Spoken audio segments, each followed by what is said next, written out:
میروم خسته و افسرده و زار سوی منزلگه ویرانه خویش. به خدا میبرم از شهر شما دل شوریده و دیوانه خویش.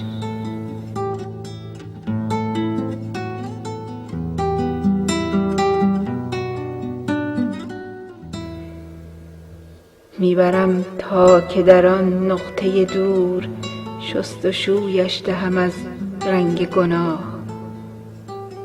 شست و شویش دهم از لکه عشق زین همه خواهش بی جا و تباه.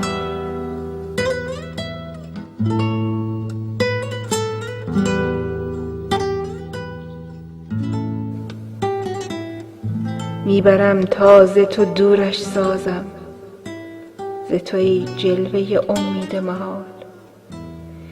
میبرم زنده به گورش سازم تا از این پس نکند یاد وصال.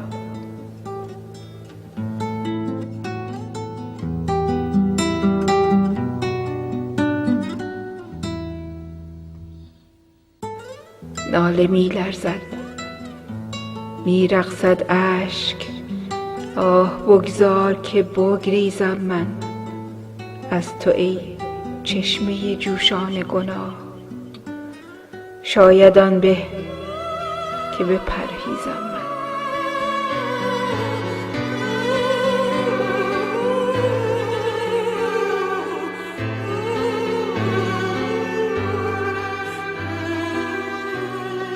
به خدا غنچه شادی بودم، دست عشق آمده از شاخم چید.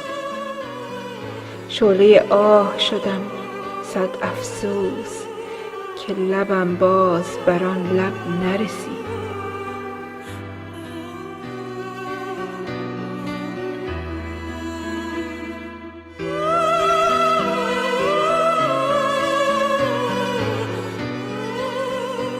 عاقبت بند سفر پایم بست، میروم خنده به لب خونین دل.